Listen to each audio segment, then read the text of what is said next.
Hi everyone, welcome to my channel Nafi's Learner's Zone. Hope you all have gone through my 3 videos of chemical reaction and equation. Now let us start biology. Let us learn about the living things. So what are living things? How do we say something is living and something is non-living? How do you say that you are living a plant which is outside your home that is living but your mobile is non-living? How do we classify that? So probably you might have studied lot of criteria based on that we classify something to be living and non-living. So let us study those things. So the major things what differentiate between a living and a non-living is the life processes. The process which takes place in a living organism. What are those? There are many different. The first thing, you might have had food right now. So the food, what do you have? Why do you have? To get the energy. So the process of taking food is being shown only in living organism. That is called as nutrition. That get again converted into simpler particle, that is digestion. Once the digestion is done, the next process is from the digested food we need energy. To need energy, what do we do? Right now what you are doing, the same thing, that you are breathing oxygen. That oxygen will be used to break down the glucose. So that process is called as respiration. Then that respiration to takes place, the oxygen which you have taken into the lungs, that has to be transported to the different parts of the body. That is transportation. That is one life process. So then during that all transportation, this respiration, all these processes, some waste will be generated. That waste has to be removed out. That is excretion. So these are the life processes which are very important for a living organism to survive. So based on these processes only we classify something to be living. So in this video we are going to study the first life process which shown by all the organisms, in which one type of organism we are going to take and we'll study. Let us discuss about that. Let's discuss about the first life process, that is nutrition. So what is nutrition? First of all, what is nutrition? Nutrition is the process of acquiring food. The way a organism obtain its food from the environment is called as nutrition. So don't get confused about nutrition means whether you have it from your home kitchen or you get it from Zomato, go to outside restaurant or a dhaba or something. The way you go get your food, that's not the nutrition. So what is nutrition? The process of obtaining food, it means. So generally, let us study the classification. So generally, the nutrition is being divided into two major types. One is autotrophic, the other is heterotrophic. Okay, what is the meaning of this? What is autotrophic? Whether somebody is carrying food in auto? No, not like that. Auto, the meaning of the word auto is by itself. So autotrophic means the organisms which can prepare their own food, they are called as autotrophs. So that process is known as autotrophic. So what is heterotrophic? It's the exact opposite. So heterotrophic means the organisms which obtain food from other organisms. They are heterotrophs, and the process of they acquiring the food from other organism is called as heterotrophic. In that again we will go in deeper further in the next videos. So this video is exclusively for autotrophic mode of nutrition. So by the way, which mode of nutrition do you have? Well, I know obviously you will be saying heterotrophic, but what about those chefs, those who prepare their own food, or maybe your mother or somebody who's cooking in your home, they're preparing their own food, whether they are autotrophic or heterotrophic? Question yourself and answer to me later. Okay, fine. We all know that plants are the autotrophs in the food chain. So plants prepare their own food. They have their own kitchen. They prepare their own food. They are called as autotrophs. So whatever the other organism, they obtain food from plants. They are heterotrophs. So majorly the plants, except few exceptions, most of the plants produce their own food. So they are autotrophs. And the mode of nutrition is autotrophic. They prepare their own food. So this video, let us understand how actually they prepare their food. So what is that process called as? Hope you all might have studied in your previous classes, 7th standard, 8th standard, 9th standard, that plants prepare their own food by the process known as photosynthesis. Photosynthesis. Let us understand the meaning of the word photosynthesis. What is photosynthesis? What is photo? Photo means not the picture what you click in the mobile. Photo means light. Okay, photo means light and synthesis means preparation.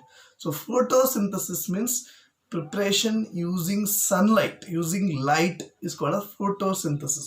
So light, sunlight or the sun is the major source of energy. That's the main source, the ultimate source, the primary source of energy is sun. The sun which emits light, so which is falling on me right now from my window, the same sunlight, but I couldn't do photosynthesis. That's the negative. Maybe in future humans may do. Based on that, I'm writing one book. After this classes and everything, hope I will continue to write that. Okay, fine. Come back to the chapter. So here, what we're discussing, the plants of the autotrophs, they prepare their food by using photosynthesis method. So what do they require for photosynthesis? How actually it happens? Where actually it happens in the plant? That is important to know. Okay, where it happens, most of you might be knowing, it happens in the leaf. So if you go deeper inside the leaf, you can see there are the cells which are present in the leaf. Those cells contain a organelle which is present only in plant cell, not in animal cell, that is called as chloroplast. Okay, what if that is injected into V? That's the question. Okay, fine. So then that chloroplast contain a pigment, a green colored pigment. Everybody might be knowing. That's why plants look green, and you guys will keep on saying it contains chlorophyll. Chlorophyll. And what's the use of chlorophyll? Many will be saying it gives green color to it. But not exactly. It gives green color, no doubt, but that is secondary. What is the primary function of chlorophyll? Let us know now. What is the primary function of chlorophyll? The primary function of chlorophyll is it traps the sunlight. So what does it do? Maybe something like you can look on something on your home or something. You might be having a dish TV. Tata Sky, Skulagadara to life Jingadala. Or something other dish TV. So like that, the chlorophyll is something like that. It traps something that dish TV traps the rays from the satellite for your channels to be telecasted, or internet which has been by which you are watching my video right now. So same way the chlorophyll traps the sunlight and converts it, uses it in the reaction of photosynthesis. What is that reaction? The reaction is the raw materials like carbon dioxide, water with some other minerals will undergo a reaction in presence of the sunlight, which is being trapped by the chlorophyll to convert into glucose, which is the food, and liberates oxygen as a byproduct. Okay, that's how the photosynthesis takes place. It's a reaction. You should remember CO2 plus H2O in presence of sunlight and chlorophyll. It gives glucose and oxygen is liberated during the reaction. This is known as photosynthesis process. Now, how do plants get those raw materials? Suppose if we need something to be cooked, we need rice, we need vegetables, all this, we go for market. Nowadays market is closed, we go nearby somewhere and we get it by moving, by going by vehicles or going by walk, we get the things. But how do plants get these raw materials?